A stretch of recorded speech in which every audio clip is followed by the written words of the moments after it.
It was too much work. The victim would be crucified lying down, then the cross propped up. His feet would wind up no higher above the ground than the chairs you're sitting in. Lions and hyenas were a real thing in first century Israel. The hyenas are still there. The records indicate that many a man and woman hung there, watched the animal come, and they were eaten alive from their feet up while they hung there like a slab of beef. Vultures sitting on their shoulders, pecking their eyes out while they lived. And no, I'm not trying to make anyone sick. I haven't told you all of it. I'm merely glossing over it. You see, this was life in the first century. We'd forgotten it. Pilate saw it every day in the week. He was not about to believe that a man with a chest capacity like that one would die in 6 hours on any cross. That's why he sent for the officer that was in charge of the execution detail, a centurion, the commander of 100 men. We'd call him a captain. It wasn't until that Roman officer could swear an oath to his own commander. Sure, he's dead.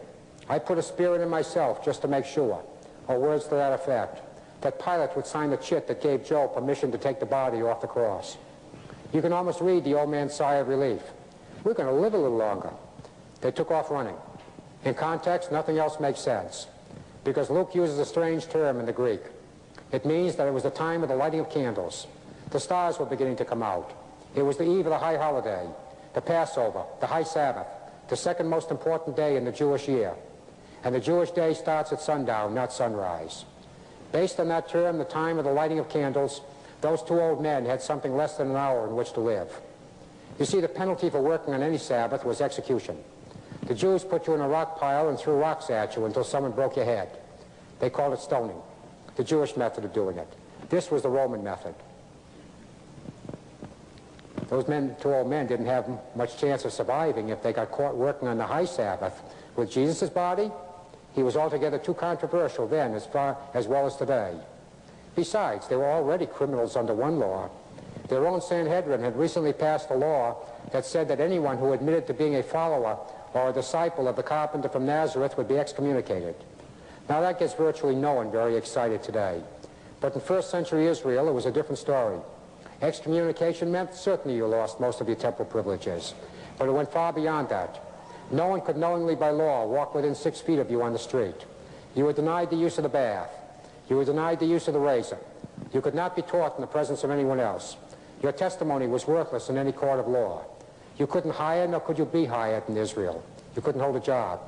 You could neither buy nor sell beyond the absolute necessities of life, which the law interpreted to be bread and water. This means that whatever those two old men had been an hour earlier, suddenly they'd become awfully poor men. What good is your money, no matter how much you might have, if you can't purchase something with it? All they could buy was bread and water. Their property automatically reverted to the state. Their wives had no rights. They had sold it all down the tube to take a body off a cross. I don't know what they believed, but boy, they believed something. They disappear from history. There isn't even a believable legend about either one of them. There's a couple legends about Joe, but frankly, your imagination has to be better than mine to accept them. There doesn't seem to be anything on Nicodemus. It's almost as if they've been created to bury someone and disappear, like a few kings I read about, but that's getting philosophical. At that moment of time, they were sweating. All four writers, that makes it historical evidence, tell us something that gets extremely important, that the women watched everything that took place. One writer names 4 girls: Mary from the village of Magdala, Mary the Magdalene, the other Mary, probably the wife of Clopas, the mother of John Mark. Without question, this was Jesus' own aunt, his mother's older sister. It was common enough in the first century to give 2 girls in the same family the same name, Mary Beth, Mary Jane, that sort of thing. Many instances of it in literature. A woman named Salome, and his mother was there. John said also the other women who came up with him out of Galilee. So that means historically that there were at least 3 or 4 women, probably more, who watched everything that took place. As I said, that gets extremely serious. Now, I cannot prove this, but I refuse to believe that those 4 women sat on a rock and crocheted while 2 old men worked their heads off, simply because I haven't met any 4 women that would do that yet. Besides, if they were there, got caught there one moment after sundown, they too were Sabbath breakers, and the penalty was death. And they'd have been caught, no question. You see, the high priest and the Pharisees were watching everything that took place that night. How could they possibly have gone to Pilate the next morning, at least 12 hours in the future, and pointed out the exact tomb Jesus' body was in? How did they know where he was buried?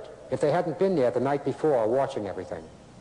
Is it too much to stretch your imaginations just a little bit and visualize that little burial party throwing one eye over their shoulder at the sun to see how much longer they've got left to live, the other eye at that group in the distance waiting for their bones? They were sweating, and the girls must have helped. There was altogether too much work to be done. A cross had to be lowered, the nails pulled out of the body. There are some 30-odd steps involved in burying a man under Jewish law, both then and today. It begins by very formally addressing him by his Hebrew name and that of his father. Yeshua ben David, Jesus the son of David. We ask your forgiveness for any indignity we may inflict upon your body in the process of preparing you for burial. It ends by kissing his lips with love. Somehow they get that out of Genesis 50. The work is done by women. In between, he is to be washed, shaven, his hair cut, his beard trimmed, his fingernails clipped and cleaned. You couldn't just wash him. You had to dig a pit, use a special washing board. You couldn't use cool water, let alone cold. It had to be warm, fragrant, aromatic, spiced. Ultimately, he would be anointed in fragrant spices and oils in liquid form, clothed and wrapped in a sheet. A tremendous amount of work. By now, considerably less than an hour in which to do it. Again, the women must have helped. The cross was lowered, the nails pulled out of the body. They did at least as much as they had to do to preserve it. They wrapped him in a sheet.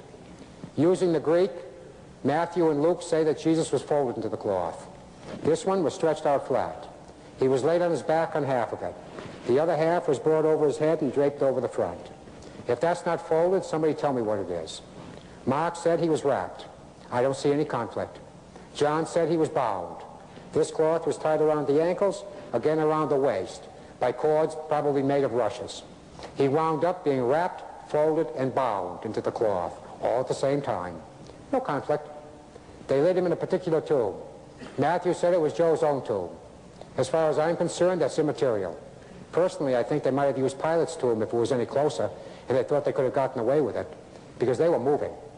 Nicodemus's contribution, 100 pounds Roman weight, 70 pounds our weight of myrrh and aloes. Why? It doesn't make any sense. It's ridiculous. It's contradictory. You see, the Jews have never mummified a body, ever.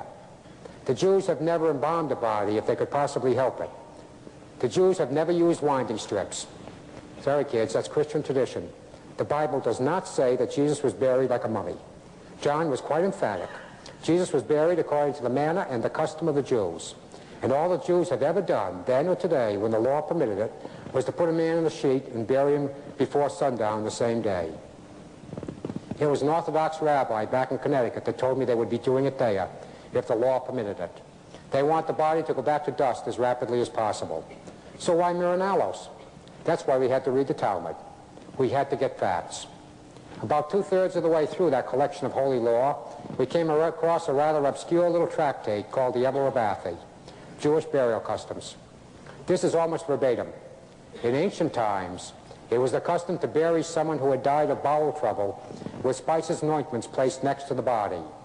But because this was an embarrassment to the living, who were suffering from the same disease even while they lived, it became the custom, then afterwards it was enacted, it became law, to put spices and ointments next to the body of every dead person, so that there would never be any embarrassment to the living.